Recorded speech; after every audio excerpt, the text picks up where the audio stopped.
Glenn Kirkwood with another training video. Again, I will need a chain of custody, and in this video I'm going to be using how I use a swab. Okay. So the swabs all come all sealed, right? So you just peel them back or open them.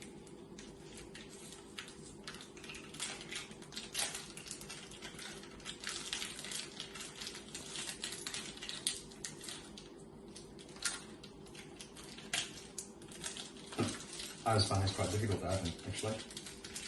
Okay, so there's two parts to it. There's the actual swab itself and the actual container that you're going to use them in, okay?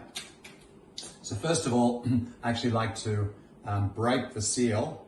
So I've got a little plug at this end, all right? So I'm going to pull that plug out, and that's where I'm going to put my swab in, okay? So this particular swab is good for areas that I can't get or use the tape. Right, so it's in hard to find areas, areas that might be in ceilings, inside or the vents, right? I can't get a sticky strip up in there. It could be underneath flooring where I'm trying to scoop in. I don't want to lift too much of the flooring. This is perfect for that. It just looks like a cotton bud, but I'll just show you how to use it. Right now, it's got nothing on it, okay? Now, if I go down to this area here, which I can't get a corner, I need to think about the area that I'm actually testing. So I'm just going to do an area like that, swab it around, turning the cotton bud around, and that area there, I need to have an approximate guess that that is 1 centimeter by 2 centimeters. I'm going to need that in a second. And I put that inside, take this tap off, put that inside, and now I just need to label it for my chain of custody. So, come back over to my chain of custody, and here there's a number of different things that you can fill out. I am going to fill out, this one is going to say, living room wall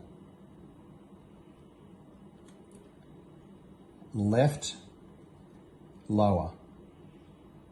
Okay, that's enough or a way to identify it for me, but that's what's going to come back on the lab result. The way that you write it is going to come back on the lab result. Okay, so now that I'm on my chain of custody, I'm going to go, I also want to label this one number 2.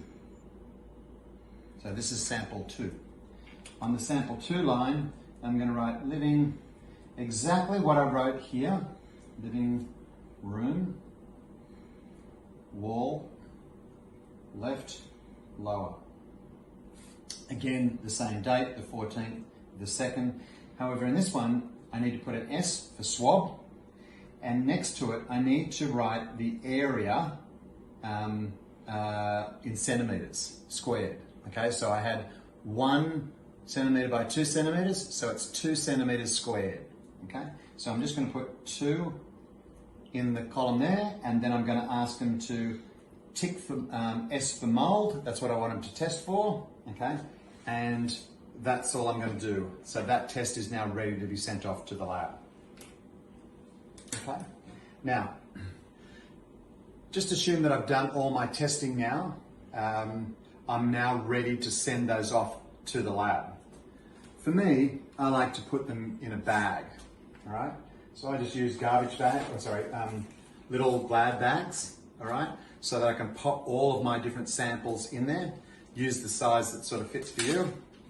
Let's just say I had 6 different ones of these, pop them in the bag, and that is ready to go with my chain of custody in the mail.